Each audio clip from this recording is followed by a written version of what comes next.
ஒரு கணவனும் மனைவியும் பேசிக்கிறாங்க. மனைவி சொல்றாங்க கணவன் கிட்ட, ஒயிலாட்டம் நடக்குது வாங்க போலான்னு. கணவன் சொல்றாரு, ஏமா ஆடு மாடெல்லாம் கட்டி இருக்குது, கையில காசு இல்ல எதுவும் இல்ல, அதெல்லாம் ஒயிலாட்டத்துக்கு வர முடியாதுன்னு சொல்றாரு. நம்மள மாதிரி ஓகேவா? அதுக்கு என்ன சொல்றாங்கன்னா ஒரு பாட்டா பாடுறாரு. என்ன எப்படி பாடுறாரு தெரியுமா?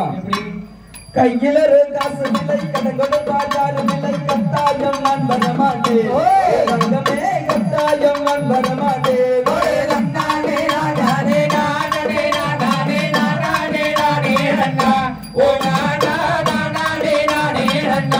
அதுக்கு அந்த மனைவி சொல்றாங்க, நீங்க நிறைய ஒயிலாட்டம் பார்த்திருப்பீங்க, இது அதெல்லாம் கிடையாதுங்க, இது அந்த சின்ன சின்ன பசங்க இல்ல அப்படின்னு சொல்லி சொல்றாங்க.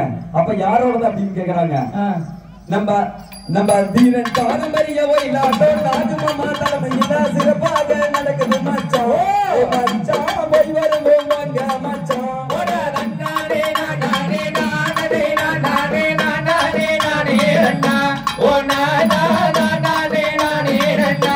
அதுக்கு அந்த கணவர் சொல்றாரு, ஓ தீரன் பாரம்பரியமா, அத நான் எத்தனை டைம் பாத்திருக்கேன். சின்ன சின்ன பசங்களா இருப்பாங்க. சின்ன சின்ன பசங்களா? அது அவரு மட்டும் தான் கொஞ்சம் பெருசா இருக்காரு, நாமளும் ஒரு சின்ன பசங்க தானே. அந்த ட்ரெடிஷனல் விவசாயி மோகன்ராஜ்ங்கிற யூடியூப் சேனல்ல அந்த வீடியோ எல்லாம் பாத்துருக்கோம். நல்லா இருக்கும். அவங்க என்ன தெரியுமா பண்ணுவாங்க? பாட்டு பாடி அது பாரம்பரிய மத்தமது போய் வருவோம் மாட்டி வெண்ணே, போய் வருவோம் மாட்டி வெண்ணே.